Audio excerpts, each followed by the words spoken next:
क्योंकि समाज में जो कुरीतियां हैं, जो गंदगी फैली है, उसको साफ करने का बीड़ा हमने उठाया था। जैसा कि आज मेरा बेटा हमारे बीच में नहीं है, उसने भ्रष्टाचार के बारे में बहुत बड़ी चिंता व्यक्त की थी और मेरे से एक कमिटमेंट लिया था। मैंने उनको वचन दिया था हम भ्रष्टाचार को खत्म करके रहेंगे। दुर्भाग्यवश जिस दिन वचन दिया उससे आज 100 गुना ज्यादा बढ़ गया है।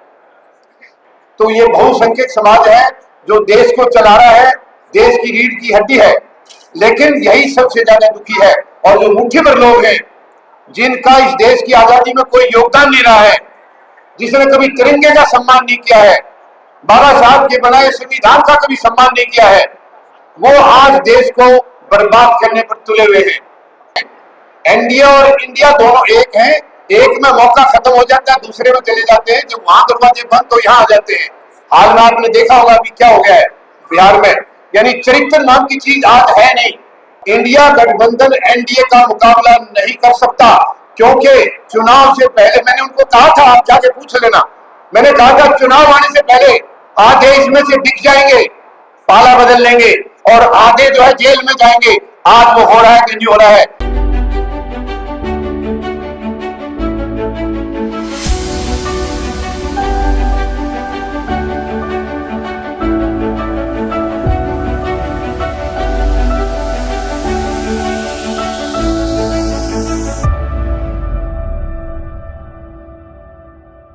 आज के सभा के अध्यक्ष, सम्मानित मंच और हॉल में बैठे सभी समर्पित साथी, महिला शक्ति और मीडिया के हमारे भाई,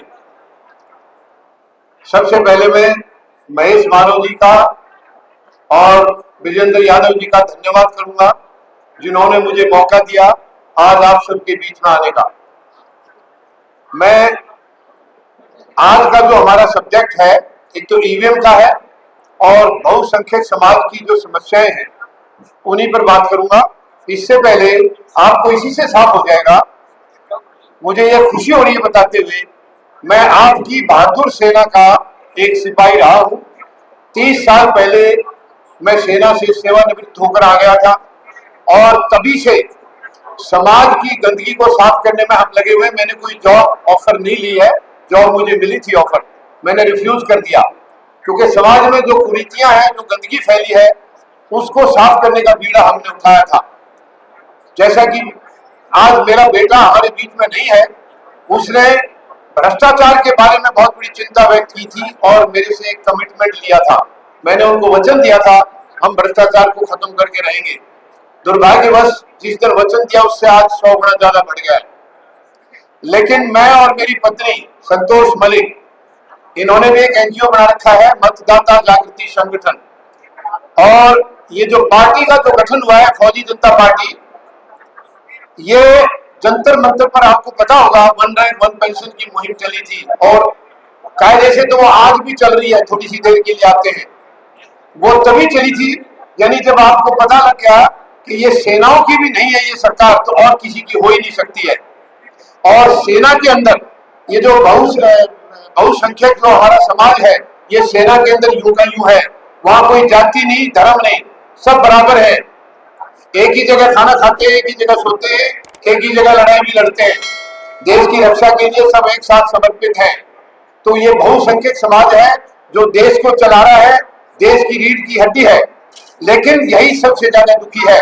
और जो मुट्ठी भर लोग हैं जिनका इस देश की आजादी में कोई योगदान नहीं रहा है, जिसने कभी तिरंगे का सम्मान नहीं किया है, बाबा साहब के बनाए संविधान का कभी सम्मान नहीं किया है, वो आज देश को बर्बाद करने पर तुले हुए हैं। भारत की पवित्र धरती, भारत की संस्कृति और भारत के संस्कार दुनिया में ऐसे कहीं नहीं मिलेंगे, लेकिन आज हमारी संस्कृति को एक किस्म से बर्बाद कर दिया गया है, खत्म कर दिया गया है। मैं आपको किसी एक पार्टी के खिलाफ या उसके हक में कोई बात नहीं कहूंगा। कुछ महीनों से हमारी 3-4 महीने से किसानों के साथ बहुत महत्वपूर्ण मीटिंगें चल रही थी और मैंने उनसे ये निवेदन किया था, एनडीए और इंडिया दोनों को बाहर करने का समय आ गया है, क्योंकि ये दोनों एक ही हैं।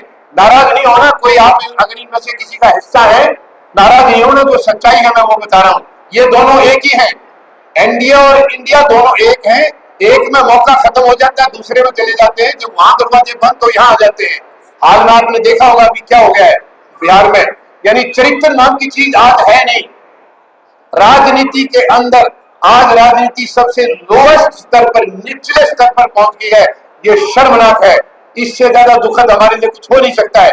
हम अपने युवाओं को, बहन बेटियों को क्या संस्कार दे रहे हैं, क्या शिक्षा दे रहे हैं इस राजनीति से, बहुत ही दुखद है ये।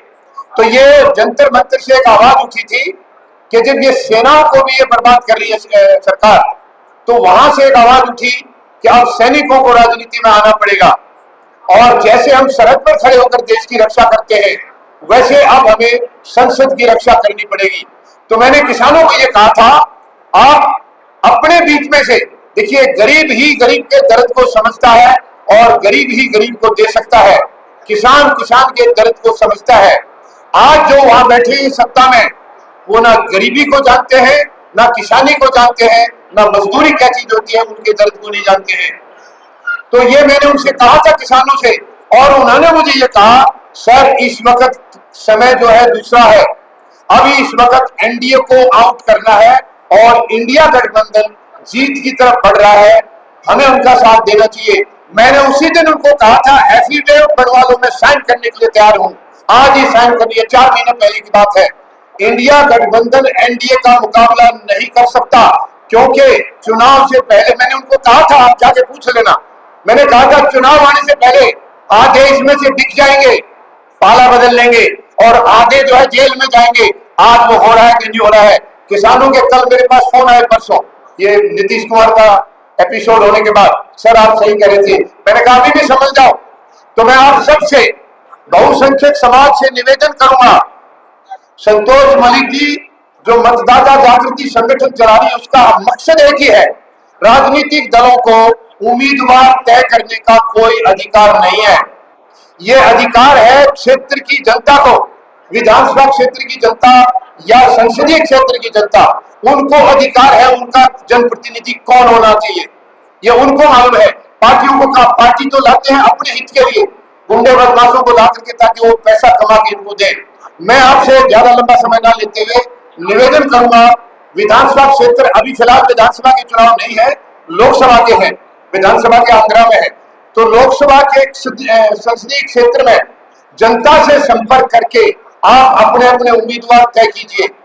आपका प्रतिनिधि कौन हो सकता है, कौन आपके हितों की रक्षा कर सकता है, कौन किसानों की, गरीब की, मजदूर की हितों की रक्षा कर सकता है। यानी कि बहुसंख्यक समाज जो आज तक नकारा गया है, अब समय आ गया है उन्हें सत्ता अपने हाथ में लेनी होगी। सारा मैकेनिज्म तैयार है। आप, मैं निवेदन करूंगा, गांव गांव में घूमे, सारा मैकेनिज्म, महेश माधव जी उसी में लगे हैं, विजेंद्र यादव जी भी लगे हुए हैं। हम इसका पूरी तरह से तैयारी करके गांव गांव में दौरे करें और वहां से हम उम्मीदवार लेके आए, ताकि इनकी जमानतें जब्त हों। इंडिया और एनडीए दोनों की जमानतें जब्त हो जाएंगी अगर आपने बीड़ा उठा लिया तो। अब आज हम हकों की बात कर रहे हैं, लेकिन हक हम इनसे लेने की बात कर रहे हैं। ये हक नहीं देंगे, क्योंकि इनकी वही तो धरोहर है, हमारे हकों को खा के वही तो इनकी पूंजी है, वो आपको क्यों देंगे। अब समय आ गया है, मैं ज्यादा समय नहीं लूंगा, आप एक हो जाए। हम लोग बटे हुए हैं, इसलिए मार खा रहे हैं। आज ना किसान एक है, ना सैनिक एक है, बहुसंख्यक समाज सारा बटा हुआ है, गरीब मजदूर सब बटे हुए हैं। ये आके लॉलीपॉप दिखा देते हैं, बहका देते हैं, और हम इनकी बहकाई ना करके हम इनके साथ हो जाते हैं, और वो फिर 5 साल बर्बादी करते हैं। तो मेहरबानी करके मेरा निवेदन है आपसे, एक हो जाए और अपने अपने उम्मीदवार अपने वर्ग में से निकालें, अपने यानी 90% से ज्यादा हमारा ये बहुसंख्यक समाज है, और वो चंद लोग जो 10% से भी कम है, वो आज इनको बर्बाद करने पर तुले हुए हैं। हम अपने उम्मीदवार निकालें, ईमानदार, डेडिकेटेड, जिसका चरित्र बहुत ऊंचा हो, उनको निकालें, तभी ये देश विश्व शक्ति बन सकेगा। ये जो सपना दिखा रहे हैं, ये धार्मिक बातों को ला करके, जाति और धर्म में बात करके कभी भी देश को ये ऊपर नहीं ले जा सकते। ये देश बर्बाद करने पर तुले हुए हैं, लेकिन हमें देश को बर्बाद होने नहीं देना है। ये मेरा आपसे निवेदन है। मुझे पूरा गर्व है आप पर, आप इस पर विचार करेंगे और हम एक प्रॉपर तरीके से अपना एक व्यवस्था बना करके और इनको विस्थापित करेंगे, इनको हम उखाड़ेंगे। जय हिंद। देखते रहिए नीलकमल टीवी। आपको अगर हमारा वीडियो अच्छा लगता है तो हमारे चैनल को सब्सक्राइब करिए, वीडियो को लाइक करिए, शेयर करिए। धन्यवाद।